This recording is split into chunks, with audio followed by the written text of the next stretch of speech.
Welcome to We All Need Nature, the Green Social Prescribing podcast, and I'm your host, Neil Hickson.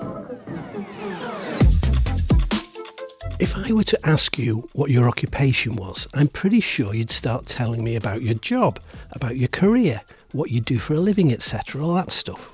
Well, that's the trap I fell into when I first came across those amazing people, occupational therapists. I thought that occupational therapists were people that helped rehabilitate you when you've been off work sick or severely incapacitated in some way. And whilst that is something an occupational therapist can do, that isn't why the word occupational is in the job title. In the world of occupational therapy, occupation describes anything that occupies you in some purposeful way.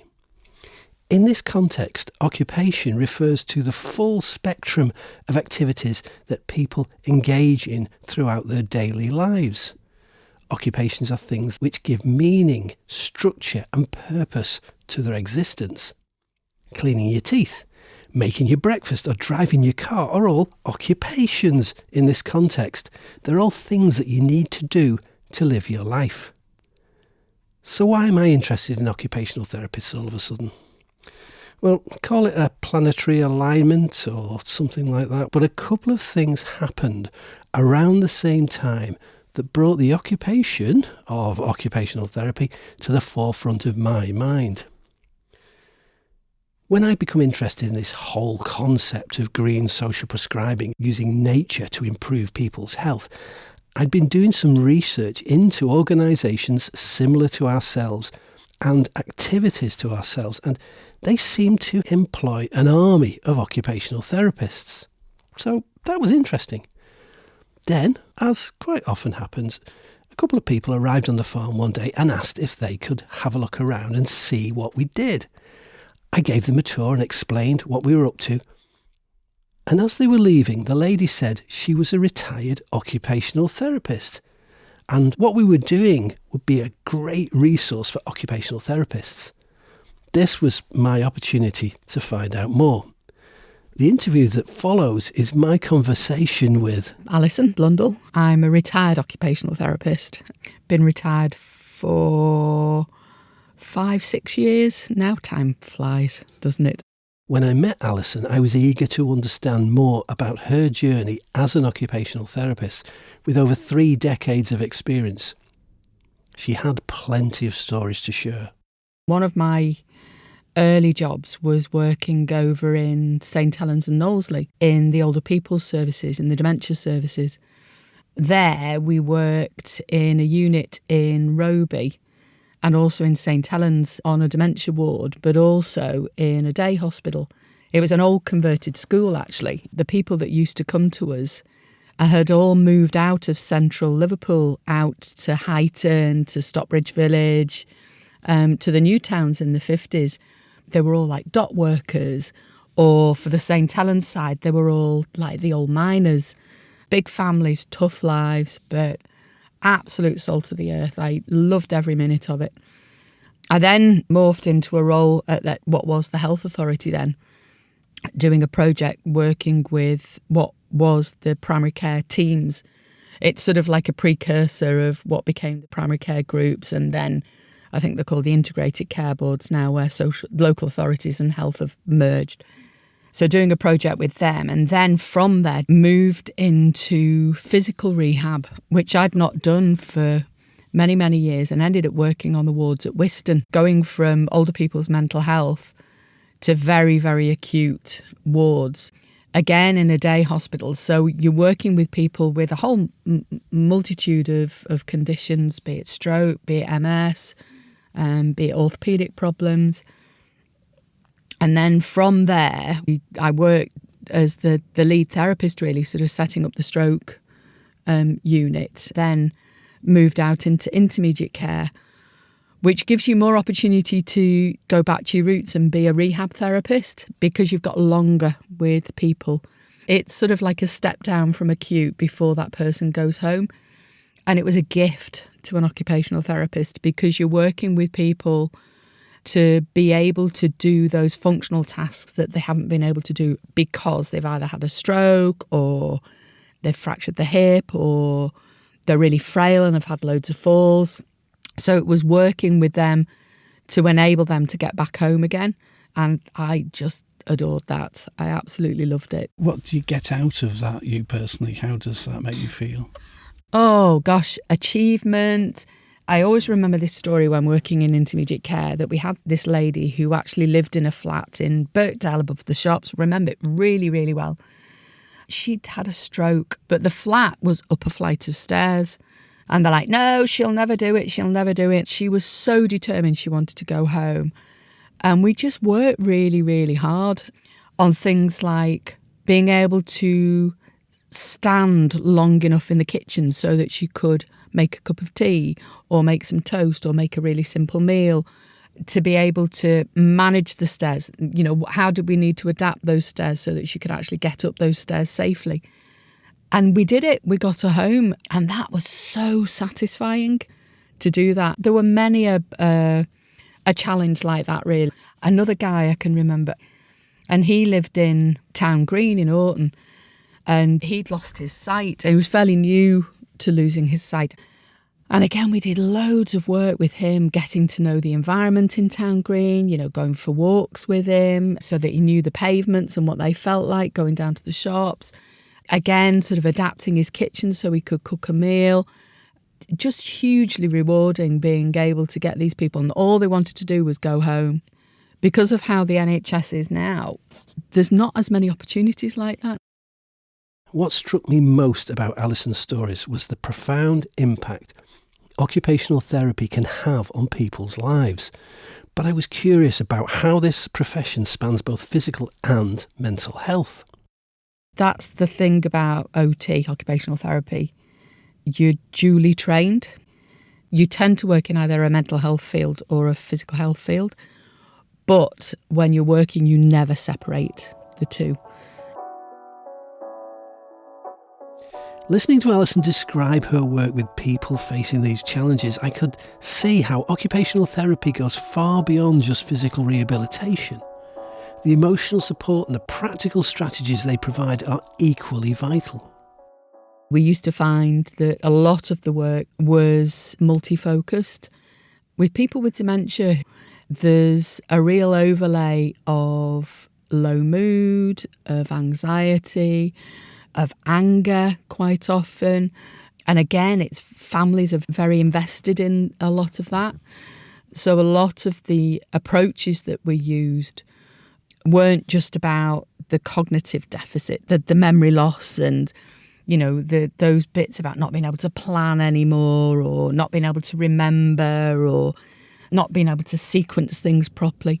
It was actually about giving someone the reassurance that they were safe, giving families that reassurance that they could cope, giving them some skills to help them deal with those situations. So we used to work with people quite often in groups a lot. We learned so much from that group, so many of the things that they taught us, but within those groups, just giving that opportunity to feel safe, to share, to feel like you can still contribute, that you're still sort of a valuable member of that society at that time, but a valuable member of their family. You know, how can you do that? How can you give the family and that person those strategies for that? And equally in the intermediate care unit and on the stroke unit as well. I mean, it's terrifying when you have a stroke. It's terrifying when you feel that you're failing. We found that people closed in themselves, even if you've fallen and sort of fractured your hip, that people would become very turned in, very closed. They would stop moving because they were scared.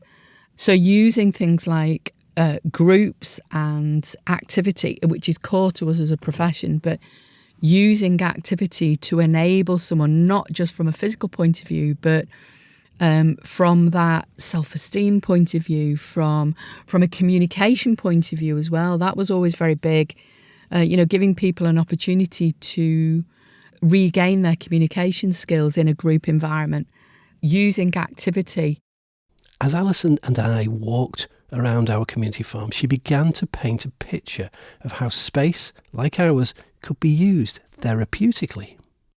When you actually look at the environment here, you need to be very mobile, really. But that can be fantastic. For example, you've got somebody who's had a stroke, they're relatively mobile.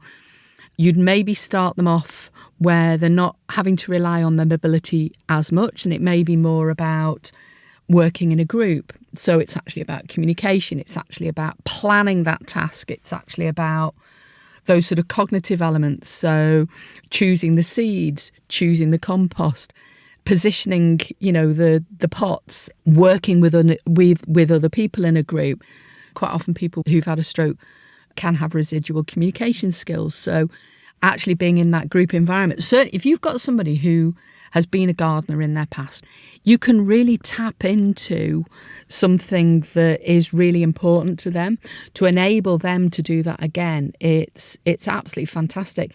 Whatever they do, it's about achieving. So they might start off, for example, sat in a chair, potting things up. But then the next time they come, or, after a couple of times, they're feeling a lot stronger, or they're building up their skills and feeling more confident. It's a bit more level inside the polytunnels so that they then can walk around the polytunnels. So it's their responsibility maybe to go and get the pots to bring them onto the table, or box of seeds that you're wanting to plant. The more Alison explained about adapting activities to different abilities, the more I could see how our farm could become a healing space. Walking with assistance, an opportunity for somebody to improve. It's fantastic because you're starting to push people outside of their comfort zones. So even for them, that you've done all the potting up, let's go for a walk. Just go walk around the site and check, well, what do we need to do here? Oh, we need to make a little list of this. So can you remember what we need to do in the willow grove? And then when we get back to the shed, we'll write it down. So it brings in cognitive elements to what they're doing. But you're having to walk around the whole site. If you're chatting and taking it slowly, it can take you an hour. So from a stamina point of view, if we're fit and well, we'd probably go to the gym to build up that stamina and sort of the cardiac rehab. But for somebody who's had a stroke, just walking around the site would be a massive achievement. So you can grade activities like that. Ultimately, for a lot of people who've got unsteady mobility, having things like raised beds can be fab. And certainly sort of wheelchair users, it enables them then to participate in some of the outside type of gardening stuff. So that's, say, somebody who's had a stroke. But I was intrigued by her insights about working with people with dementia. If you think about somebody who's got a dementia, an environment like this, just invaluable again. We used to find when we were working with people with dementia, when I was working over in Knowlesley, a lot of those people would have had an allotment.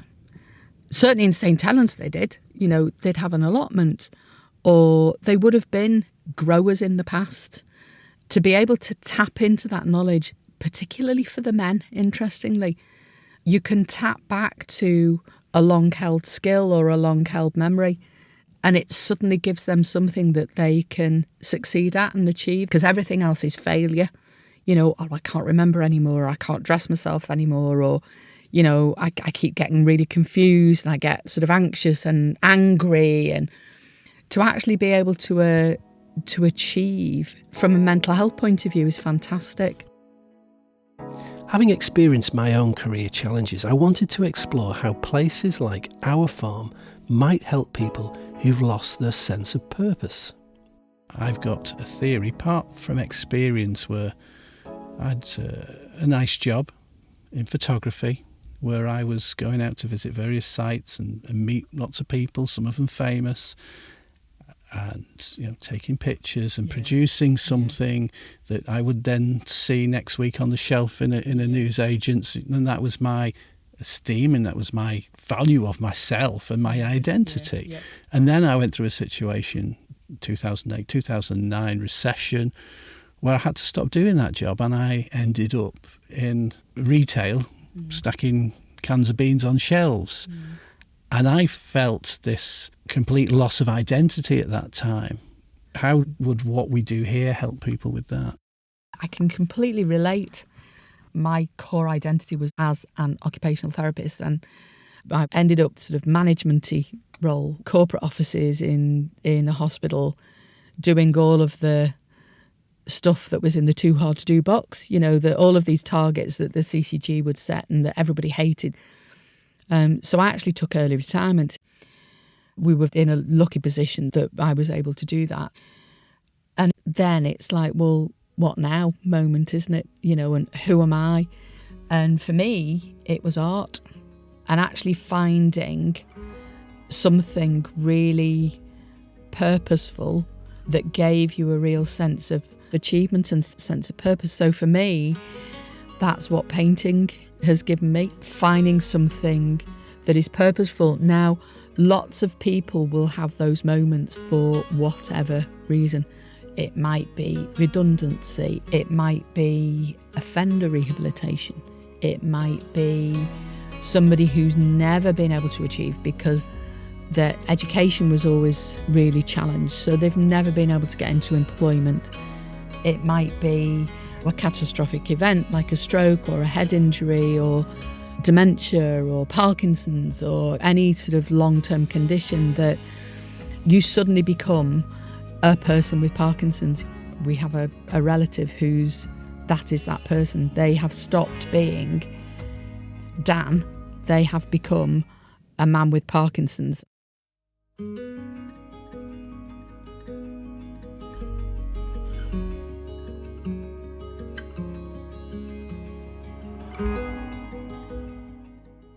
What you do here then is actually about that sense of purpose, that sense of achievement, that sense of self-esteem, that being valued in a community, and it might be this is the community that you're valued in, but it will roll out into your family community that you're valued in, as well as that feeling of self-worth an environment like this can give you.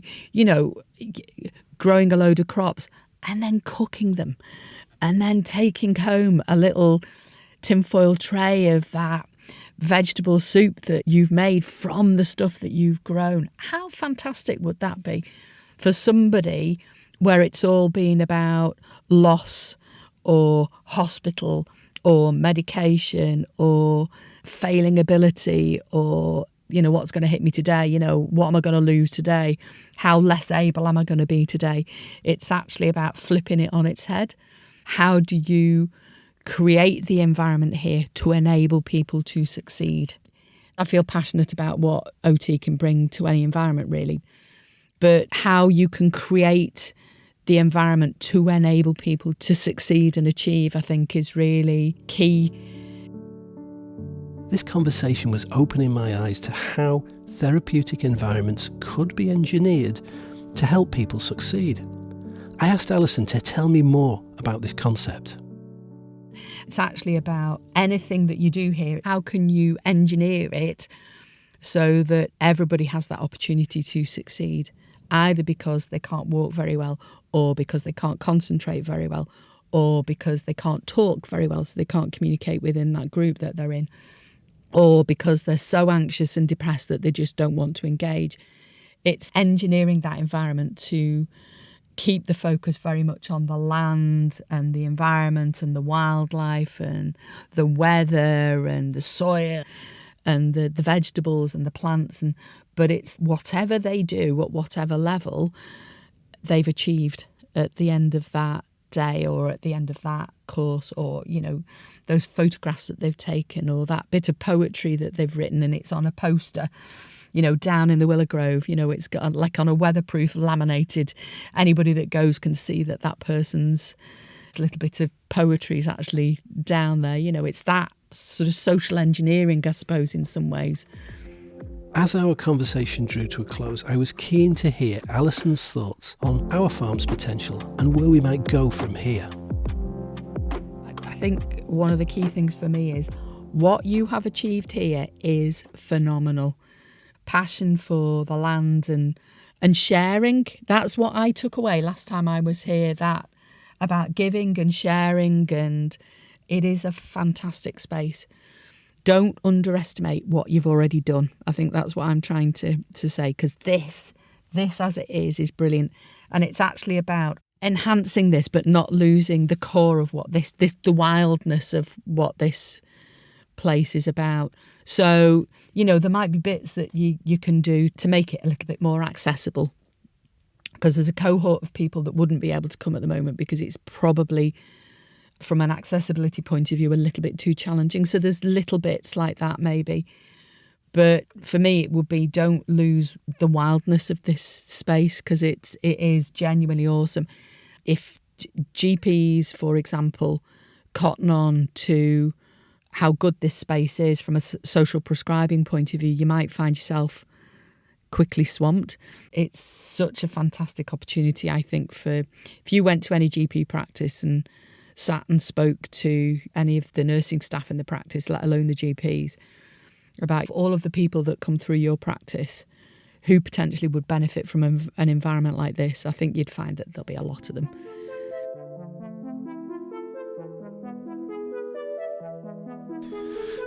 When I started this conversation with Alison, I only had the sketchiest idea of what occupational therapists did, but I've come away with a completely different understanding of their role and how they could help organisations like ours. Let me share 3 key insights that really stood out to me. First, occupational therapy isn't just about getting people back to work. It's about helping people engage in any meaningful activity that gives their life purpose. That could be as simple as making a cup of tea, or as complex as maintaining an allotment. It's about meeting people where they are and helping them achieve what matters to them. Secondly, occupational therapists are masters at what Alison calls social engineering, creating environments where everyone can succeed. They know how to adapt activities and spaces so that people of all abilities can participate and feel a sense of achievement. Whether someone's struggling with mobility after a stroke or dealing with anxiety or depression, occupational therapists can help design programs that build confidence through small, meaningful victories. And finally, what really struck me was how occupational therapists view people holistically. They don't separate physical and mental health. They understand how they're interconnected. They see beyond the diagnosis or condition to the whole person, helping them rediscover their identity and sense of purpose through meaningful activity. These insights have completely changed how I think about our work here on the farm. Places like ours, working alongside occupational therapists, could offer something really special. Not just a space to be in nature, but a therapeutic environment where people can rebuild their confidence, rediscover their capabilities, and most importantly, feel valued again. I'm Neil Hickson, and you've been listening to We All Need Nature, the Green Social Prescribing podcast. Thanks for joining us.